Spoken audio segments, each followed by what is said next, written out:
ഒരു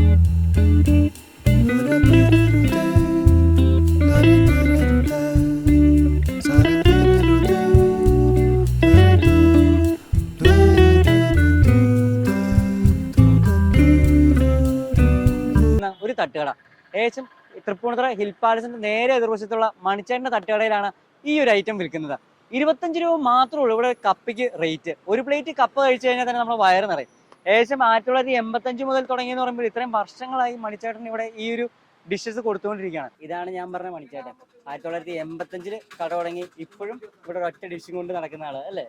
എന്തുകൊണ്ടാണ് മണിച്ചേട്ടൻ ഇപ്പോഴും ഒരൊറ്റ ഡിഷ് മാത്രം? അല്ല, എനിക്ക് കച്ചവടം ചെയ്യണമെന്നുള്ള ആഗ്രഹം. ചേട്ടൻ ഈ കട തുടങ്ങിയത് ഏത് വർഷം കൃത്യം എപ്പോഴാണ് ഈ കട തുടങ്ങിയത്? അത് 85 11 മാസത്തിൽ തുടങ്ങിയതാണ്.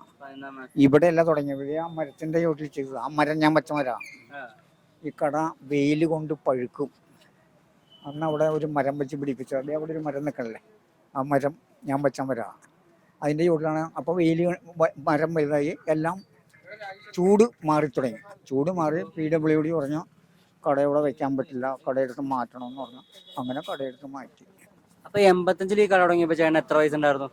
അന്ന് 40-48 വയസ്സുണ്ട്. അന്ന് 48 വയസ്സുണ്ട്. അപ്പൊ ഇപ്പൊ എത്ര വയസ്സുണ്ട്?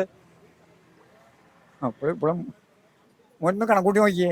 1942 അപ്പൊ ഒന്ന് കണക്കൂട്ടി നോക്കിയേ. ഞാൻ ജനിച്ചത് 42. അത്രയും വർഷം ഇത്രയും 10 വയസ്സിലും ചേട്ടന് ചുറുചുറുക്കൂടെ തന്നെയാണ് നിൽക്കുന്നത്. ചേട്ടനെ കണ്ടാൽ തന്നെ നമുക്ക് അറിയാട്ടോ. ബാക്കി കണ്ടോ, ഇപ്പോഴും വരുന്നവർക്ക് വേണ്ടി ഭക്ഷണം കൊടുക്കാനോ അല്ലെങ്കിൽ അവരുടെ കാര്യങ്ങൾ നോക്കാനായിട്ട് വളരെ ഊർജ്ജസ്വലത നിൽക്കുന്ന മണിച്ചേട്ടനെയാണ് നമുക്ക് ഇവിടെയും കാണാൻ പറ്റുന്നത്. നമുക്ക് മണിച്ചേട്ടൻ അവിടെ കസ്റ്റമേഴ്സിനെ ഒന്ന് കെയർ ചെയ്യാൻ പോയാൽ നമുക്ക് ഒന്ന് കഴിഞ്ഞ് തിരിച്ചു വന്നിട്ട് ബാക്കി ചോദ്യങ്ങളിലേക്ക് കിടക്കാം. ചേട്ടാ അപ്പൊ ചോദിക്കട്ടെ, എത്രയാണ് കപ്പയ്ക്ക്? കപ്പ 25. അങ്ങനെ മുതലാവുന്നുണ്ടോ? മുതലാകാതെ ഒന്നുമില്ല. മുതലാകും ചെയ്യും, എനിക്കുള്ളത് കിട്ടുകയും ചെയ്യും. ലാഭമില്ലാതെ കച്ചവടം ചെയ്യും. ലാഭമില്ലാണ്ട് ഒരിക്കലും കച്ചവടം ചെയ്യില്ല എന്നാണ് ചേട്ടൻ പറയുന്നത്. ഇതിൽ എന്ത് ലാഭം കിട്ടുന്നത്? നമ്മുടെ വീട്ടിൽ നടക്കും.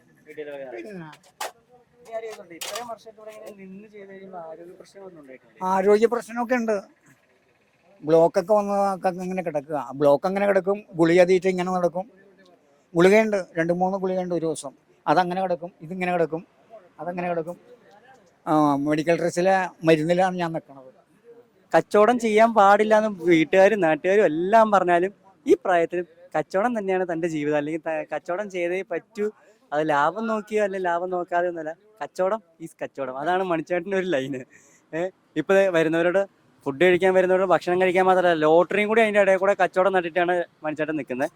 മണിച്ചേട്ടാ ഇത് കാണിച്ചിട്ടെ, എന്തുകൊണ്ടാണ് ഈ കച്ചവടത്തിനായിട്ട് ഇത്ര നിൽക്കുന്നത്? കച്ചവടം വേണ്ടെന്ന് വീട്ടുകാരൊക്കെ പറഞ്ഞില്ലേ? പിന്നെ എന്തുകൊണ്ട് വീണ്ടും കച്ചവടം ചെയ്യണം? എനിക്കതിനോട് ആഗ്രഹം. നിങ്ങളുടെ ആഗ്രഹം പഠിക്കണമെന്ന് പറഞ്ഞു കഴിഞ്ഞാൽ എനിക്ക് ഇന്നത് പഠിക്കണമെന്ന് പറഞ്ഞാൽ നിങ്ങൾക്കൊരു ജ്വരം കിട്ടിക്കഴിഞ്ഞാൽ നിങ്ങൾ പഠിക്കില്ലേ? അതേമാതിരി എനിക്ക് കച്ചവടം ചെയ്യണമെന്ന് വെച്ചാൽ ഒറ്റ ജ്വരം. ഈ ഒരു കച്ചവടം ഉണ്ടല്ലേ, ഈ ഒരു കച്ചവടം തുടങ്ങാൻ ഉള്ള ആശയത്തിലേക്ക് എങ്ങനെയാ വന്നേ? എങ്ങനെ ആഗ്രഹം വന്നെന്നോ? അന്ന് 1984 തുടങ്ങിയെന്ന് പറഞ്ഞല്ലോ. ആ ഒരു വർഷം തുടങ്ങിയപ്പോൾ എന്തുകൊണ്ടൊരു കപ്പ മുട്ട കോമ്പിനേഷൻ തോന്നി? എന്തെങ്കിലും ജീവിക്കണ്ടേ? അരി മേടിക്കണ്ടേ? വീട്ടിലെ കൊച്ചുങ്ങൾക്കൊക്കെ കൊടുക്കണ്ടേ? ഞാൻ കച്ചവടം ചെയ്യുമ്പോൾ കൊച്ചുങ്ങളുടെ കല്യാണമൊന്നും കഴിഞ്ഞിട്ടില്ല. കൊച്ചുങ്ങളെ ജീവിക്കണ്ടേ? കൊച്ചുങ്ങൾക്ക് ഭക്ഷണം മേടിക്കണ്ടേ? അതിനു വേണ്ടിയിട്ടാ. ഈ കോമ്പിനേഷൻ ഹിറ്റ് ആയിരുന്നോ? അന്ന് തന്നെ. അന്ന് ഈ കോമഡിയൊക്കെ എൻ്റെ കയ്യിലുണ്ട്. അന്നും ഇന്നും ഒരുപോലെ തന്നെ. മക്കളൊക്കെ എന്താ ഇപ്പൊ പറയുന്നത്? ഇപ്പൊ മക്കളെന്ന് പറഞ്ഞാൽ ഒരാള് കച്ചവടം ചെയ്യരുതെന്ന് പറഞ്ഞിട്ടുണ്ടാ വന്നേക്കണം. ചെയ്യിക്കില്ല. കച്ചവടം ചെയ്യണ്ടെന്നാ. വീട്ടിൽ വെറുതെ ഇരിക്കാൻ. ഞാൻ വെറുതെ ഇരിക്കുമോ? ഞാൻ വീട്ടിൽ ഇരിപ്പാകുന്നവരെ കച്ചവടം ചെയ്യും. വേറെ ഇപ്പൊ കപ്പ മാത്രമല്ല വേറെ വേറെ ഒന്നും നോക്കൂല. എനിക്ക് ഇതിനോട് മാത്രമേ ആഗ്രഹമുള്ളൂ, ജ്വരമുള്ളൂ. ഇറച്ചി മീനൊന്നും ഞാൻ കടയിൽ കയറ്റില്ല. എനിക്കത് ഇഷ്ടമല്ല. ഈ ഒരു കോമ്പിനേഷൻ എങ്ങനെയാ ചേട്ടൻ പഠിച്ചത്? ആരെ പഠിപ്പിച്ചേ? പഠിപ്പിച്ചില്ല, ഞാൻ സ്വന്തം പഠിച്ചതാണ്. സ്വന്തമായിട്ട് പഠിച്ചെടുത്ത്. ഇപ്പൊ കപ്പാന്ന് നമ്മള് കഞ്ഞിക്കപ്പാന്നും കേൾക്കുന്നുണ്ട് അത്യാവശ്യം. അത് പിള്ളേരും ഒന്ന് കളിയാക്കി പലതും പറയാറുണ്ട്. ഈ വെള്ളം ഉള്ളതുകൊണ്ട് കഞ്ഞിക്കപ്പാന്ന് പറയും. വെള്ളം ഇല്ലാത്തത് കപ്പയാണെന്നുണ്ടെങ്കിൽ മറ്റേ ഒറിജിനൽ കപ്പ. അതിന് ഇറച്ചി കൂട്ടി തിന്നണമെങ്കിൽ ഇറച്ചി കൂട്ടി തിന്നണ്ടേ?